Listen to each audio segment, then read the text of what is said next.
So hey guys, welcome back to the channel. This is Shubham, a second year MBBS student at college of medicine and JNM hospital. तो ये video regarding how to manage your boards as well as NEET exam. तो अभी boards का exam भी आने वाला है तुम्हारा, एंड सेम नीट का एग्जाम भी आने वाला है। तो दोनों को मैनेज कैसे करोगे? अब देखो, इस चीज़ में क्या करना है तुम्हें, सबसे पहले खुद को शांत रखना है, ठीक है? पैनिक नहीं करना है। फॉर बोर्ड्स ये चीज़ है कि हमें सिर्फ थ्योरी वाला पार्ट अच्छे से पढ़ना पड़ता है, और वही थ्योरी वाला पार्ट रट्टा मार के छाप देना है। क्योंकि ज़्यादातर अगर मैंने उस टाइम पे एक्सपीरियंस किया था कि बोर्ड्स में हम जितना स्ट्रेस देते हैं, हमारे पेरेंट्स जितना स्ट्रेस देते हैं कि बोर्ड्स के मार्क्स उतने कहीं काम आते नहीं हैं। 10th का मार्कशीट तुम्हारे शायद बर्थ सर्टिफिकेट के काम आ जाता है, 11th का तो पता नहीं, एंड 12th का वही कुछ दिखाने डॉक्यूमेंटेशन वगैरह के लिए। तो मेन चीज़ होता है तुम्हारा नीट का रिपोर्ट कार्ड, नीट के मार्क्स। वो डिसाइड करते हैं कि तुम्हें कॉलेज मिलेगा या नहीं मिलेगा, सबसे इंपॉर्टेंट चीज़। उसके बाद कौन सा कॉलेज मिलेगा, राइट?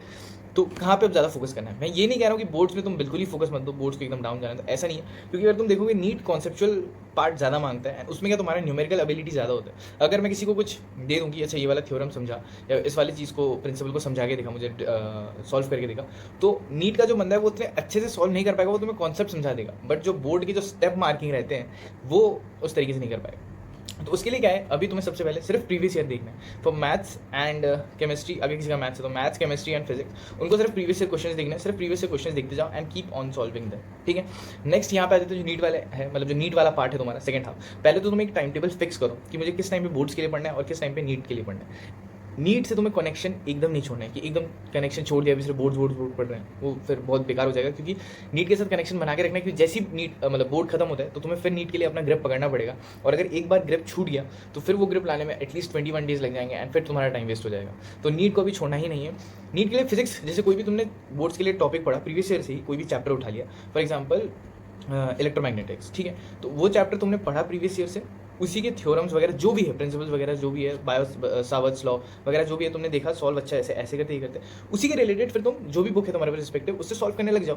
तो इस तरीके से तुम्हारा बोर्ड का भी रिवीजन हो गया, बोर्ड्स के लिए भी पढ़ लिया, एंड इस तरीके से तुमने फिजिक्स का भी सॉल्व कर लिया। Next let's go for NCERT, that is our biology part. तो बायोलॉजी का जो एनसीईआरटी है वो तो तुम्हारे लिए दोनों ही काम कर रहे हैं, नीट का भी एज वेल एज अपने बोर्ड का भी। तो मैं स्पेसिफिकली सीबीएसई के लिए कह रहा हूँ क्योंकि मैं उससे ज़्यादा फेमिलियर हूँ। एचएस मतलब जो वेस्ट बंगाल के बोर्ड है, वो भी एनसीईआरटी को साइड में रखे, मतलब बायोलॉजी को टाइम टू टाइम उसे पढ़ते रहे, क्योंकि वो उसे नेग्लेक्ट कर देते हैं, सोचते हैं कि इससे तो क्वेश्चन आएंगे या नहीं आएंगे देखा जाएगा। बट मैक्सिमम क्वेश्चन एनसीईआरटी से ही आते हैं। अब ऐसा हो सकता है कि एक टाइम के बाद मैं फ्रस्ट्रेट हो जाता हूँ कि एनसीईआरटी पढ़ तो लिया, तब भी कहाँ से क्वेश्चन आते हैं, या समझ नहीं आ रहा, दिमाग खराब हो रहा है, क्या करना चाहिए। तो मैं तुम्हें एक ऐप सजेस्ट करना चाहूँगा जो लाइक मुझे पर्सनली बहुत ही अच्छा लगा, दैट इज़ मेमो नीट। तो इस ऐप को समझाने से पहले, बताने से पहले मैं तुम्हें ये बता दूँ कि नीट 2022 में इनके 96 क्वेश्चन आए थे। Out of 100 96 question direct memo NEET से आए थे, जो कि बहुत ही अच्छा स्ट्राइक रेट था। एंड इनफैक्ट यहाँ पे 30,000 प्लस जो क्वेश्चन है, सारे के सारे एनसीईआरटी के हर एक लाइन से निचोड़ के बनाए गए। तो ये तो है कि अगर तुम ये ऐप लोगे तो एटलीस्ट तुम्हारा एनसीईआरटी तो अच्छे से हो जाएगा। इसमें बहुत सारे तुम्हें ऑप्शंस मिल जाते हैं, जैसे जंबल वर्ड मिल जाएगा, क्रॉस वर्ड्स मिल जाएंगे यहाँ पे तुम्हें, इनफैक्ट यहाँ पे ड्रैग एंड ड्रॉप मेथड भी मिल जाएगा।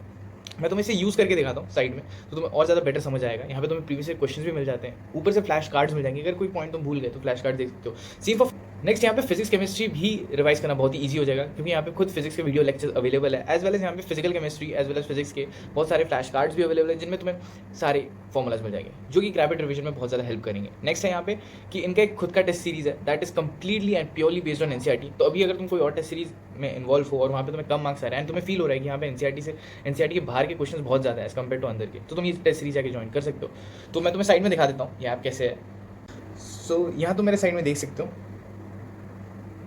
Let's go with chemistry, inorganic, function, classical idea, mg, okay sorry गलत था ये। तो यहाँ पे तुम देख सकते हो कैसे टाइप का इंटरफेस है, ऐप का इंटरफेस कैसा है। अब इस टाइम पे क्या होता है ना, स्पेशली कि हम थोड़े बोर हो जाते हैं कि दोनों तरफ से पढ़ाई का प्रेशर चल रहा है। तो इसके लिए इस ऐप में एक और फीचर है जो मुझे बहुत ही अच्छा लगा, जैसे तुम्हें यहाँ पे पॉडकास्ट मिल जाएंगे, मीम्स मिल जाएंगे, ऑडियो स्टोरीज मिल जाएंगे, as well as their own notes. Audio notes बहुत ही ज़्यादा अच्छे, क्योंकि इनमें बहुत सारे निमोनिक्स दे रखे हैं which will really help you. तो मेरे साइड में देख भी सकते हो। एंड यहाँ पे जो पॉडकास्ट है कि कभी कभार हो सकता है तुम टायर्ड हो गए हो, थोड़ा लग रहा है कि थोड़ा रेस्ट कर लेता हूँ, बट दिमाग में चल रहा है नहीं पढ़ना है, पढ़ना पड़ेगा, तो तुम इनके पॉडकास्ट को ऑन करके आराम से साइड में रख के सो जाओ, एंड तुम सुन सकते हो कि लिटरली एक ऑडियो स्टोरी की तरह कि अच्छा इसके बाद ये है, वो है, ये प्रोसेस है, ओके। नेक्स्ट मीम्स इनके बहुत ही ज़्यादा अच्छे हैं, बहुत ज़्यादा हंसी भी आएगा तुम्हें, बहुत बढ़िया मीम्स है। तो इन सब से थोड़ा बहुत तुम टाइम पास भी कर सकते हो, which is actually not a time pass, जहाँ पे तुम इफेक्टिवली स्टडी भी कर रहे हो इसी टाइम पे, ओके। अब आ जाते हैं कि दूसरे पार्ट में कि बोर्ड्स के लिए बायोलॉजी तो यहाँ पे मैनेज हो गया कि मुझे सिर्फ एनसीईआरटी में ही फोकस करना है, एनसीईआरटी से बाहर मुझे जाना ही नहीं है अभी। और अगर भी मुझे बाहर जाना हो वो तो हम बाद में जाएंगे बोर्ड्स के बाद, अभी मुझे सिर्फ और सिर्फ एनसीईआरटी में ही फोकस करना है। फॉर केमिस्ट्री सेम प्रोसीजर कुछ है, ऑर्गेनिक केमिस्ट्री, इनऑर्गेनिक केमिस्ट्री।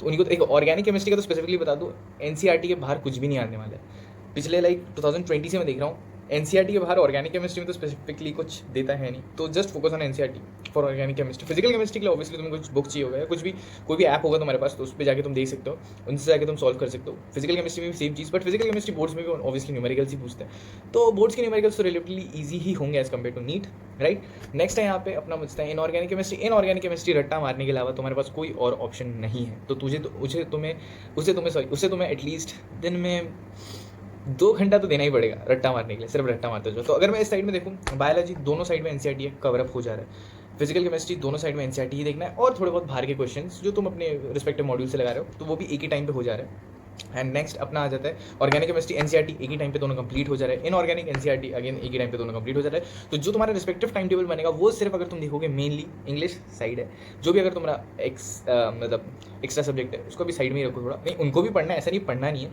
उनको, लाइक एज अ मतलब कि दिन में हार्डली 2 आवर देना, 2 आवर से ज़्यादा देने की ज़रूरत नहीं है। और फिजिक्स में तुम्हें थोड़ा टाइम डिवाइड करना पड़ेगा, क्योंकि फिजिक्स में इस साइड में कुछ प्रोसीजर्स होते हैं, कुछ डिफाइन करना होता है वगैरह, एंड इस साइड में सिर्फ न्यूमेरिकल सॉल्व है। तो फिजिक्स जो पार्ट है वो तुम्हें थोड़ा देख के चलना है। बाकी केमिस्ट्री एंड बायो तुम्हारा सॉल्व है कि दोनों में ही लगभग सेम ही है, बट इसमें क्या है एनसीईआरटी थोड़ा ज़्यादा फोकस मांग रहा है, इसमें एनसीईआरटी थोड़ा कम फोकस मांग रहा है। बट उसी चीज़ को अगर मुझे स्पर्मेटोजेनेसिस फॉर एग्जांपल डिफाइन करना है, तो मुझे इस डायग्राम देख के ऐसे बना देना है। एंड स्पर्मेटोजेनेसिस तुम अभी तक बहुत बार पढ़ भी चुके होगे, क्योंकि एनसीईआरटी में इतने बार तुम्हें रिवाइज देना पड़ेगा ऑब्वियसली नीट के टाइम, क्योंकि नीट में तो तुम्हारे पास टाइम नहीं होगा कि डायग्राम बनाए अच्छा फिर इतना नीट में you have to solve the question within 1 minute, right. तो ये जो अगर तुम्हारा कन्फ्यूजन है कि बोर्ड्स प्रिपरेशन अगर तुम करोगे तो फिर लाइक नीट तुम्हारा छूट जाएगा, ये एक मिसकॉन्सेप्शन है, ऐसा होता नहीं है। बट हाँ कभी कभार प्रेशर्स में आगे लोग कि बोर्ड पे ज़्यादा फोकस देने लगते हैं, नीट में फोकस नहीं देते हैं। जो अच्छे स्टूडेंट्स भी होते हैं उनकी वजह से जो उनका नीट का जो मोमेंटम होता है वो डिक्रीज कर जाता है, एंड फिर मोमेंटम गेन करते करते बहुत ज़्यादा टाइम लग जाता है, और वैसे ही वो लोग फिर ड्रॉपर बन जाते हैं। ठीक है, तो मिलते हैं नेक्स्ट वीडियो में। आई होप ये वीडियो तुम्हारा